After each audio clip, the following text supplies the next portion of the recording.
both of you. What goals and/or promises are you making to the teachers, parents, staff, and community if you are elected to the Greater Clark County School Board for these next 4 years? Teresa, would you like to start, or? Okay. Well, I think one of the biggest issues and the biggest goals that I have is to really bring back teacher autonomy. Teachers are the lifeblood of schools. They're the lifeblood. And we have to make sure that our teachers feel valued, that our teachers feel supported, that we provide professional development to make them and help them get better. That is one thing that I feel very passionate about, is professional development. In Kentucky, and it's not this way in Indiana, but in Kentucky, every teacher that teaches more than 5 years has to have a master's degree. That is not the requirement in Indiana. So you could have teachers who, many do pursue master's degrees, but you could have teachers teaching for 15 and 20 years who've never sought additional training and or education. And our kids deserve better. Our kids absolutely deserve better. So I'd like to see incentives for teachers to be nationally board certified. I would like to see incentives for teachers to get master's degrees, not just in administration, but master's degrees in education, because we have to nurture and grow our teachers and make them the best they can possibly be for our students. Another goal of mine is to make sure that not just students and parents are involved, but to involve community members as much as possible.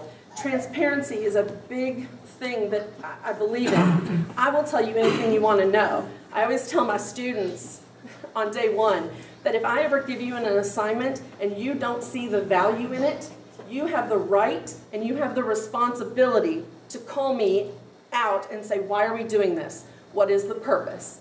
Because I believe if I can't justify why we're doing something, we don't need to be doing it. It is the responsibility of kids to take ownership of their education and for me to justify why we do things. That also involves parents, community members, and local businesses. They have to come to the table. I can't solve budget issues by myself. And as a board, we can't solve budget issues ourselves.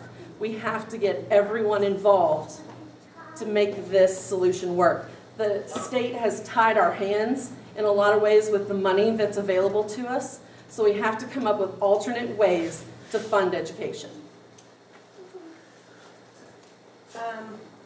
Promises, I guess I will promise what I promised 4 years ago, and that's I will research, I will read, I will ask questions, I will listen in order to make the best decision for our teachers and our students. I don't think we can specifically say this is what I'm going to give you, teachers or students, because the board, that's not really our job. And this may turn some of you off, but this is how I see the board and how the rest of the state sees the board. The school board is not there to micromanage the day-to-day happenings in our classrooms. Yes, we better be great cheerleaders, and we are, and I am. Yes, we do visit the schools, and we do let our teachers know how much we value them. At our school board meetings, we have, excuse me, at our school board meetings, we have at least 2 a month and 2 executive sessions a month. And at one of those board meetings, we do, sometimes it'll take an hour or so, but we do celebrations with our students and our staff. We bring them forward, we give them plaques, we talk about the good things that they're doing. But like I said, I was a teacher, and I haven't forgotten what it feels like to make less money than my education should have allowed me to earn the first few years of my profession.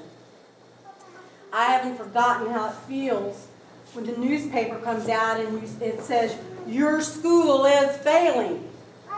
But you know, you haven't failed. You have not failed. So I guess what I'm trying to say is I promise you that And I promise the teachers and the administrators and the students that I will be a great cheerleader for them, and I will continue to listen and read and research so that when I go to that board meeting, I've asked everything I needed to ask and understand the situation. One thing I'd like to add is I grew up in a family. My dad worked at Colgate. My mother was a stay-at-home mom. I grew up in downtown Jeffersonville, where I still live. Not in the same house. I still live in downtown Jeff. And one thing my father instilled in me is, you better have a good work ethic, girl. You better not miss school. You better not do what you're supposed to do. And I've never missed a board meeting. Never. Special board meetings, regular board meetings, and I won't. It's very important to me. Other questions?